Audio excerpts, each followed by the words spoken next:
Constructing queries and building query-based collections. All right, now I told you in that last nugget to make sure you get a good night's sleep, and hopefully you've had a cup of coffee or three. Do a couple of jumping jacks, get the blood flowing, get the brain ready to go, because really the content in this nugget is easily some of the most challenging stuff you need to know. And at the same time, it's also some of the most important stuff you need to know as well. Doing queries correctly in Configuration Manager requires as much art as it does science. And I'm going to show you the science associated with creating these queries, but you also are going to have to think very carefully about, well, how are you going to use your queries? And how do you intend on deploying applications and updates and software out to users? And what sorts of reports are you going to need? And so the science of creating the queries is important, but so is the art. Now, in this nugget, there's a couple of things that we have to just, first of all, we have to be aware of.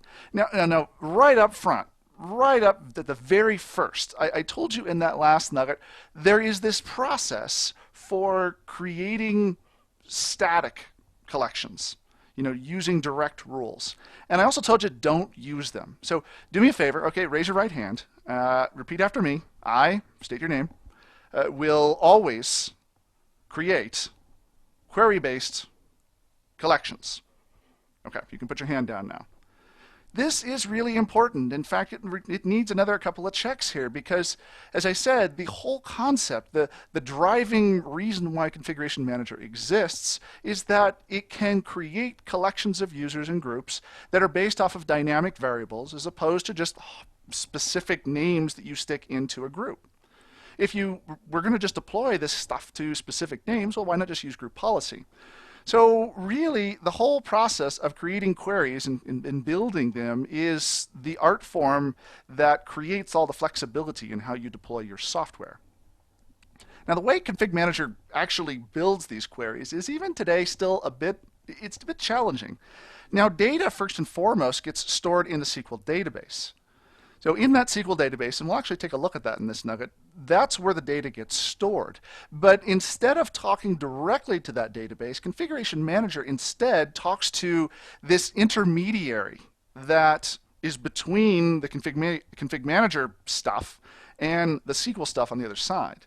And this intermediary is designed to provide essentially the extensibility points, right? The open APIs that allow Config Manager to talk to its database using only a certain predetermined types of requests.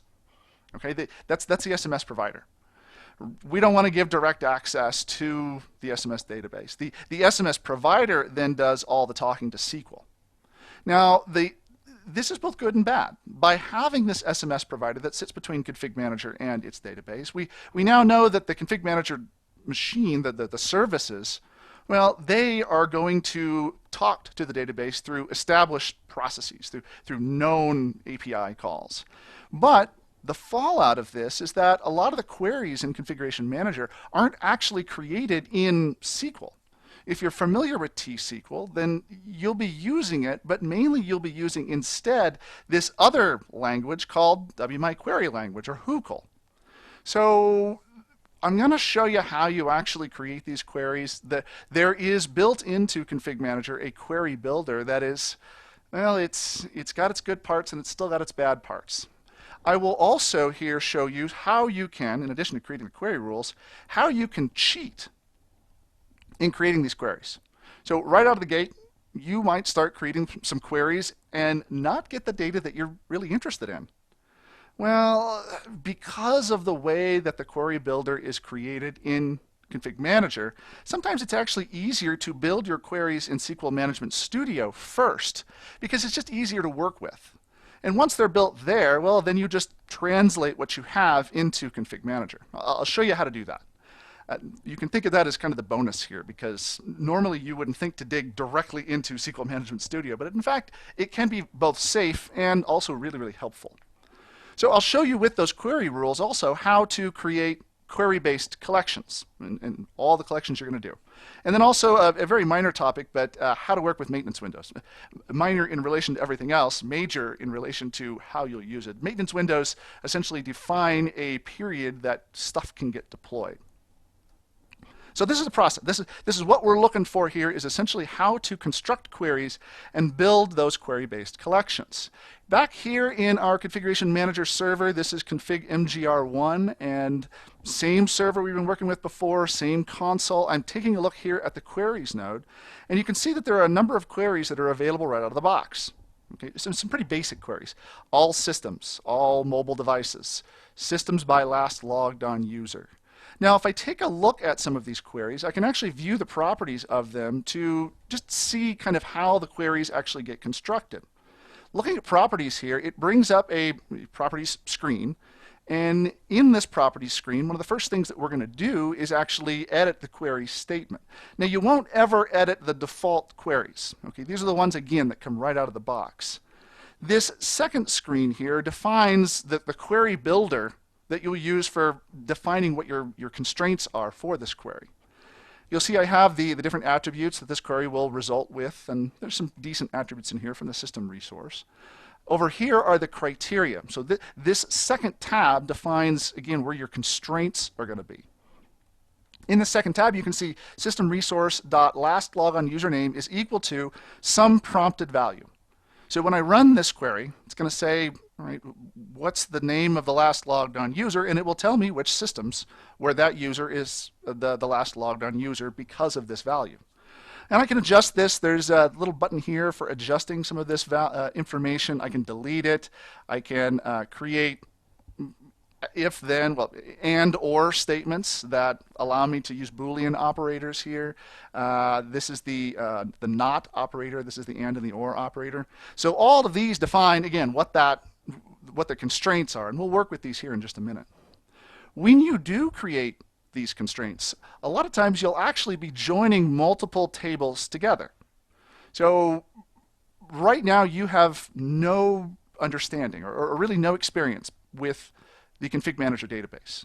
And also, when we talk a little later about how to use SQL Management Studio, the understanding of what those tables and views are in SQL Management Studio will make these joins make a lot more sense. Now, the query that we're working with right here has no joins because it's gathering all of its data from what we call the system resource, a single table in the database. After I go through and create all of those constraints and add them here inside of the query builder, well, I can click down here at the bottom and see the actual query language that this generates. Again, this is WQL. And you can see in here that it looks very much like SQL or T-SQL, but not like T-SQL in certain circumstances. The WQL language or HUCL language is kind of a subset of SQL. There are some things you just can't do. So this query, once we run it, will actually first prompt for who that last logged on user is going to be. I can type in here, I don't know, gshields, for example. And if gshields actually is the last logged on user, which I am on that config manager 1 server, well, that is the report that I get. This data is actually coming out of all of the hardware and potentially software inventory that these clients are actually collecting. And in fact, I can view that hardware and software inventory for a specific system back here under Assets and Compliance. Let me take a look here at Config Manager 1. And if I right-click on Config Manager 1 and choose Start Resource Explorer, that'll bring up the Resource Explorer, Resource Exploder, little tool that gives me all the characteristics that have been recently collected from this client. Here under Hardware, notice all the stuff. Okay, here's all the items associated with this client from the hardware perspective. And down here under Software, I have the same thing, collected files, file details, and product details for all the files that have been collected off this system. So what I'm doing with queries is taking all of the responses from all of the machines that I'm inventorying across the entire network and gathering them together into reports. Okay, that's the whole process here. Let's go ahead and, with this knowledge, go ahead and create our first query. Okay, I'm going to click back here under Monitoring and go back here to Queries. I'm going to remove the query that we have right now. And under Queries, I'm going to right-click and choose to create a query. So there are a lot of, obviously, hundreds and hundreds of different things that you can query on.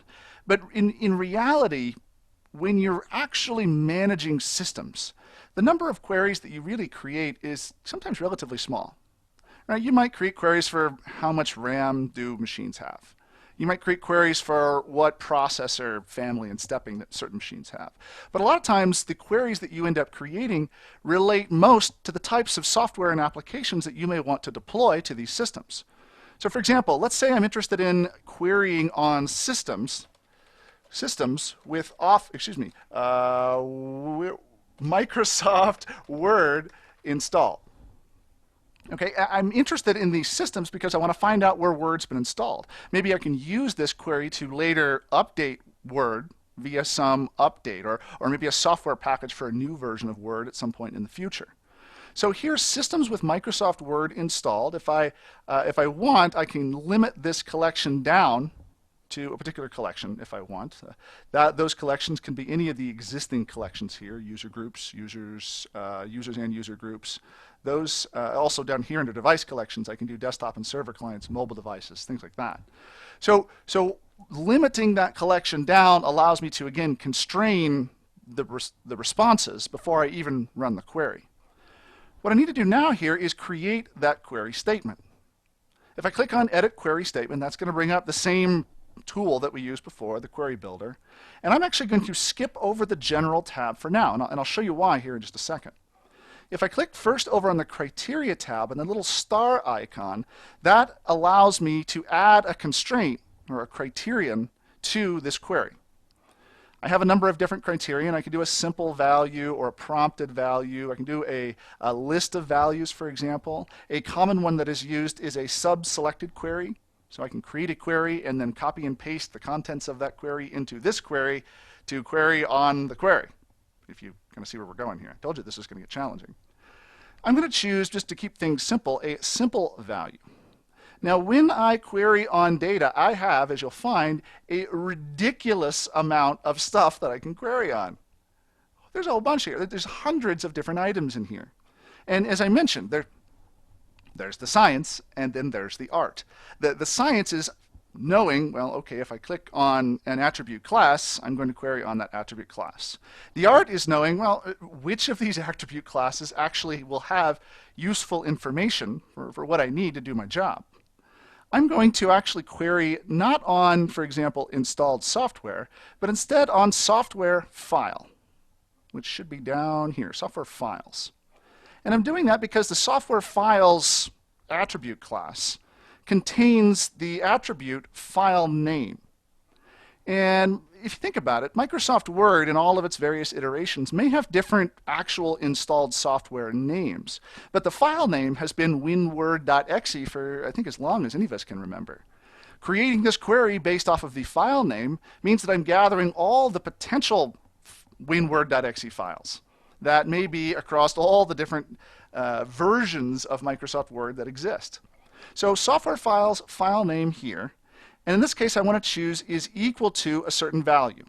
These operators allow me to, in the case of numeric values, choose greater than, less than. In the case of character or text values, uses the like operator. There are other ones out here too, uppercase and lowercase is equal to, less than. All of these, again, just further allow you to tailor down exactly the constraint that you want. What I'm looking for is where the value is equal to winword.exe. In some cases, you may actually be able to click the value button here to get a list of all the potential file names that have been collected in your database.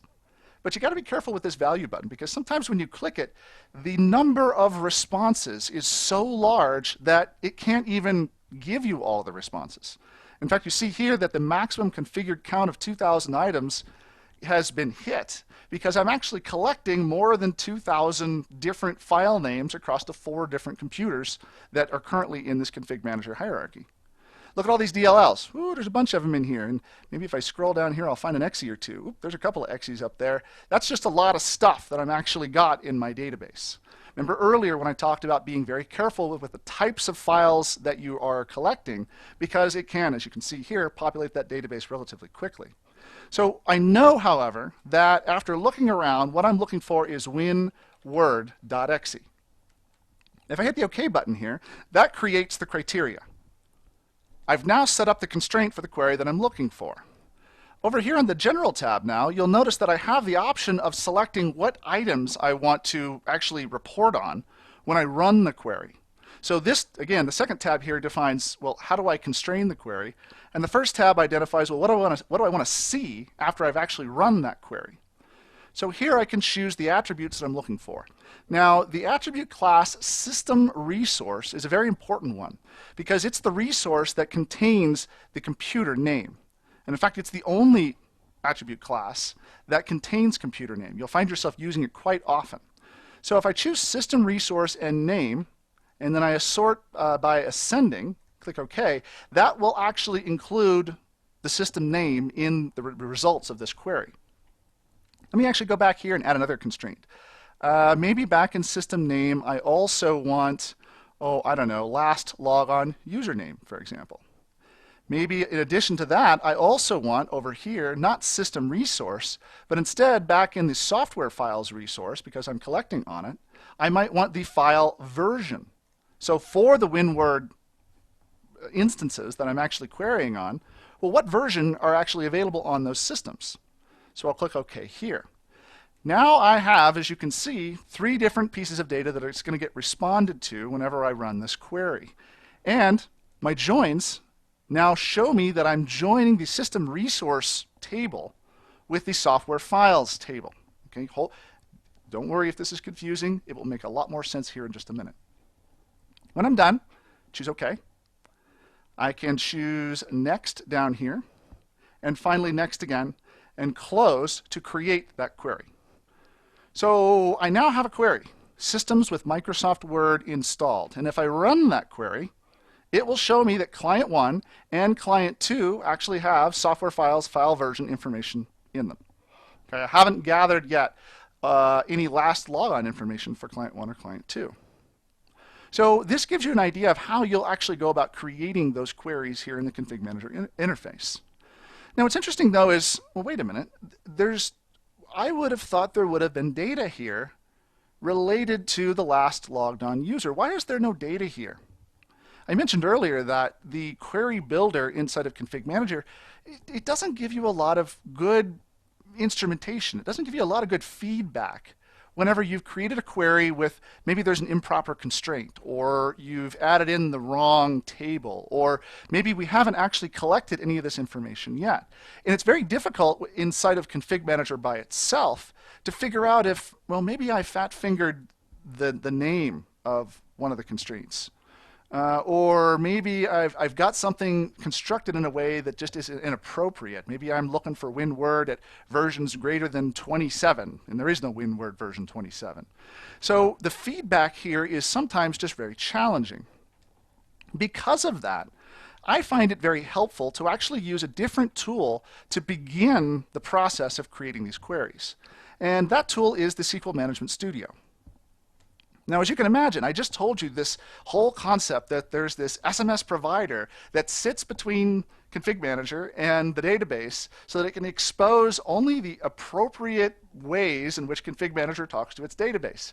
And now I'm telling you, you know what, just go straight to the database. And the reason for that is if you're someone, well, first of all, if you're someone that's more familiar with SQL and you understand how to build T-SQL queries, you can gather the information you need relatively quickly. Now, for the rest of us, there actually is a way that you can cheat using what are called views inside of SQL Management Studio to create a sort of pseudo query, or a query that you can then translate over into what Config Manager can actually make use of. Let me go here in Databases and CMNGT, which if you recall is the database we created for Config Manager. And I'm not interested so much in the tables. What I'm actually interested in are the views here.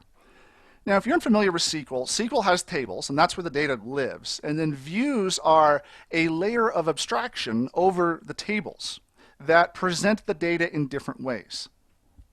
Views are nice because when I create a view, I'm essentially gathering information about multiple different locations inside the tables. And I don't have to worry so much about the specific table structure. I can just focus here on the view structure.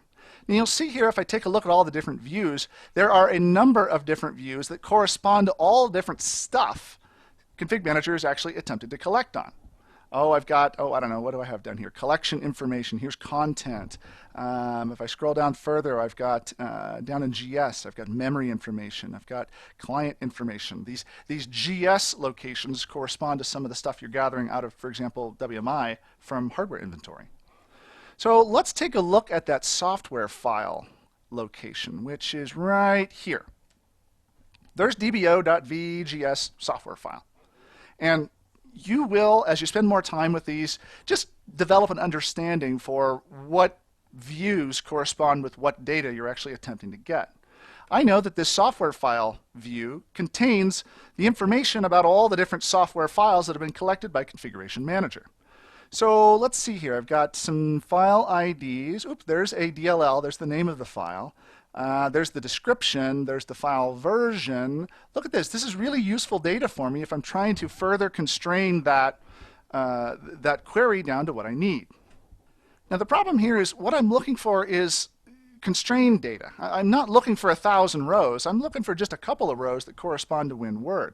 So maybe just viewing the top 1,000 rows isn't terribly useful for me. What might be more useful is to right-click on the location over here on the left and choose New View. Now here's where the magic secret Easter egg of how to construct your own T-SQL happens. Now as you can see here, I have tables, views, functions, and synonyms. What I'm looking for here are views. Now if you recall, we were actually working with two different views back in Config Manager. One was the system resource, and the other one was software file. So if I scroll down here through all the views, the first one I'm looking for is VR system. And the R is for resource. So VR, where did it go? System. I'm going to add that into my view. The other one I'm looking for is VGS software file. GS is up here, and software file is going to be found right there. I'm going to add that in as well. Again, you're going to have to spend some time just really learning what these views are. The more effort that you spend familiarizing yourself with the mapping between what you see in Config Manager and what you see here inside of SQL will make this quite a bit more easy. It's just a guess. It's mainly a play around and see what happens. You really can't do any damage by looking at these views. So once I add these two tables in, one thing you'll notice about the VR system, really all the tables, is the fact that all these tables begin with what's called the resource ID. And this resource ID is what's used to join the software file table with the VR system table. So if I click on resource ID and drag it over to the other resource ID, I effectively create that join between those two tables. If you've ever tried to do T-SQL on your own and you never could figure out what the difference between an inner join and an outer join was, this is a much easier way to use this graphical interface to create those joins. With that join in place now, I can request or select different attributes from both tables to gather the information where both of those are the same. So in this case, I'm interested in file name, right? I want to know where the file name over here with the filter is equal to winword.exe. I might want to sort that too by, I don't know, by this attribute. So sort it by the file name column. This would give me all of the instances of winword.exe, but that's not terribly useful. What I also need to know are, well, what's the computer name where winword.exe might be installed? Let me scroll down here, and if I find name 0, well, that will get me the computer names. When I run the query, you'll notice that, well, I get winword.exe, and there's client 1 and client 2. Now, why am I showing you this? Because the process of creating these views allows you to adjust the views to gather more data in a much easier way. Let's say I'm interested in the version information. Well, all I have to do is select file version here, and whoops, there's the file version. Maybe I want the file size too. All right, there's the size. So I very quickly and easily can get the information that I need that allows me to translate this content into the content that I see inside of Configuration Manager. Now remember, Config Manager doesn't actually use SQL, it uses WQL. And so the translation's not going to be direct. you won't actually be able to go to a query and to the query view and cut and paste from SQL into the query view. But spend some time with these two views here inside of Config Manager and then also in SQL Management Studio, because you'll notice that the two views actually look fairly similar. And that amount of time spent looking at the differences between this query and that query will help you really get a feel for the differences between WQL and SQL. Notice here that these are just slightly different than what we saw back in the SQL view. Now that's the very basics of what you need to understand as it relates to creating these queries. The queries that you create, when you create them in this location, can then be used to define collections. And remember, I told you, or we agreed at the beginning of this nugget, that we will always create query-based collections. The queries are useful for reports and for just viewing data. It's the collections that define collections of machines or users that you'll ultimately deploy software or configuration changes to. So that's why the queries are found here under monitoring, but the collections are actually found here under assets and compliance. If you recall, back in that last nugget, we actually created a device collection. We created that device collection for Config Manager servers, and we put by name that Config Manager server in that location.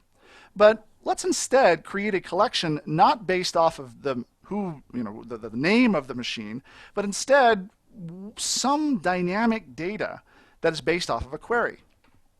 If I right-click here and choose to create device collection, I can create a collection called Systems with Microsoft Word installed. And if I want, I can limit this collection just like I did back in the query form by choosing Limiting Collection. This is actually a relatively good idea for you whenever you're creating these collections. And you see it happen all the time in Config Manager, where some administrator attempts to push out some sort of software update or a piece of software, and they accidentally end up sending that piece of software to the All Systems collection.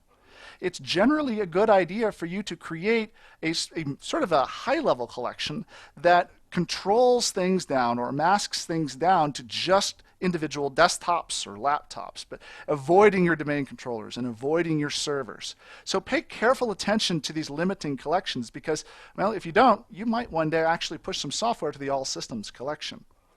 For now, I'm just going to limit it to All Systems just because it makes things easy. If I choose the next button here, I can then add the rule that I want. I can choose a query rule, or I can include or exclude collections. What I want to do here is actually create that query rule. First, I can import the query statement if I want from those query statements that were created earlier. So you'll notice here, Systems with Microsoft Word installed. And if I import in that query statement, all I'm doing is taking the characteristics of it and putting it into this collection. Very, very simple process. Or if I want, I can actually edit the query statement here. Let's just call this again, Systems with Microsoft Word installed. If I choose Edit Query Statement, you'll notice that, well, the query statement or the query builder window looks exactly the same as what it does for the queries view. So once you learn queries, you automatically learn how to create query-based collections because, well, the queries in the query-based collection are actually queries.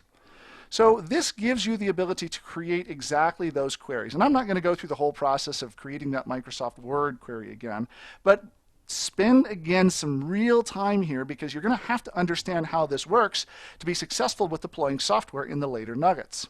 For now, I'm going to go here and import in that existing query statement, Systems with Microsoft Word installed, and I'm going to put up here Systems with Microsoft Word installed. I'll choose OK. You'll notice I can choose to select incremental updates for this collection.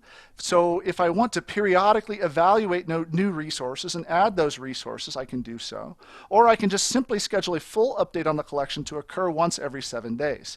It's generally a good idea to turn on these incremental updates so that you know you're getting the most up-to-date information.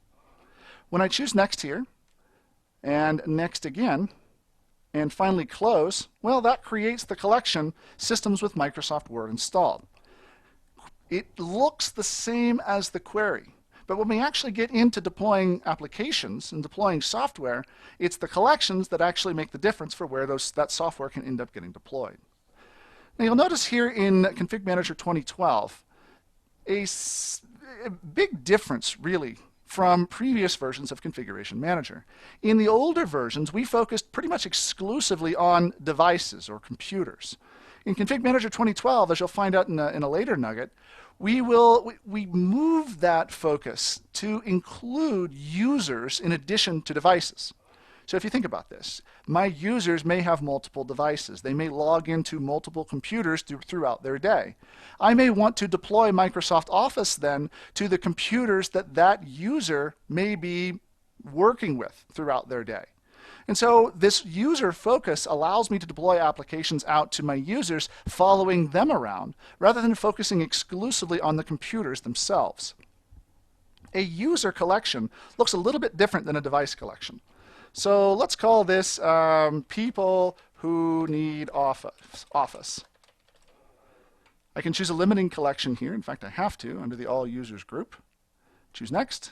And now what I'm adding is a query rule not so much on the computers, but in fact on the user class here, SMSR user.